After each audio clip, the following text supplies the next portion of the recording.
నేను అయితే ఆయిల్ వేస్తున్నాను కర్రీకి సరిపడగా కరివేపాకు అలాగే కట్ చేసుకున్న మనకి ఇది కనుక లేకపోతే కనుక చేతితో చిన్న చిన్న కట్ చేయాలి బాగా వేయాలి బాగండి కొంచెం ఉప్పు వేస్తున్నానండి పసుపు ఇప్పుడు కలిపేసుకోవాలి కలిపేసుకున్నాక పెట్టేసుకుంటాం వేగేదాకా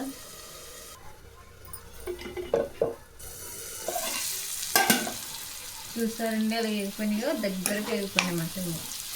2 క్యారెట్లు అయితే నేను ముక్కలోనే చూడండి ఇప్పుడు కారం పచ్చిమిరపకాయలు ఎలా ఎక్కువ వేసాం కాబట్టి కొంచెం కారం తక్కువ వేసుకోవాలి లేకపోతే కారం ఉంటుంది ఇవి అయిపోయాక ఇప్పుడు గ్యాస్ చిన్న మంట పెట్టుకుని 2 గుడ్లు మీ ఇష్టమండి 2 అయితే 2 3 అయితే 3 డబుల్ సన్ గుడ్లు అయితే 2 వేసుకున్నా పర్వాలేదు మామూలుగా అయితే 2 వేసుకున్న 3 వేసుకున్న పర్వాలేదు 4 వేసుకున్న పర్వాలేదు 4 క్యారెట్లకి అదైనా ఉల్లిపాయలు లేకుండా కాబట్టి ఉల్లిపాయలు వేసుకుంటే మాత్రం కొంచెం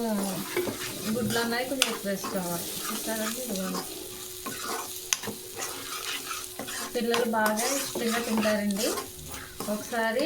మీ ఇంట్లో పిల్లలు ఉంటే కనుక చిన్న పిల్లలు చేసి పెట్టండి ఒకసారి లంచ్ బాక్స్లో కట్లకి ఉత్తిదైనా తినేస్తారు ఏ చపాతీలోకైనా దాంట్లోకైనా ఇప్పుడు కొంచెం మూత పెట్టేసి ఒకసారి కలిపేసుకోవాలండి అయితే కూరగుడ్డు కదా అట్టు కింద అయిపోతుంది అందుకని ఒకసారి కలిపేసుకుంటుందిగా ఇదిగోండి కూర అయితే అయిపోయింది మొత్తానికి చూసారా గ్యాస్ అయితే ఆఫ్ చేసేస్తున్నాను ఇదిగోండి చూసారా ఎంత కలర్ఫుల్గా వచ్చిందో ఫోన్ ఎలా వస్తుందో తెలియదు కానీ కూర అయితే హైలైట్గా ఉన్నదండి ఇవ్వండి ఓకేనండి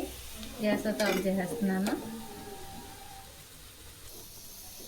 నూరుంచే కూర అండి క్యారెట్ ఎగ్ ఫ్రై చేస్తున్నాను ఉల్లిపాయలు లేకుండా ఓకేనండి ఈ వీడియో అయితే మీకు నచ్చిందంటే లైక్ చేయండి షేర్ చేయండి సబ్స్క్రైబ్ చేసుకోండి ఓకేనండి బాయ్ బాయ్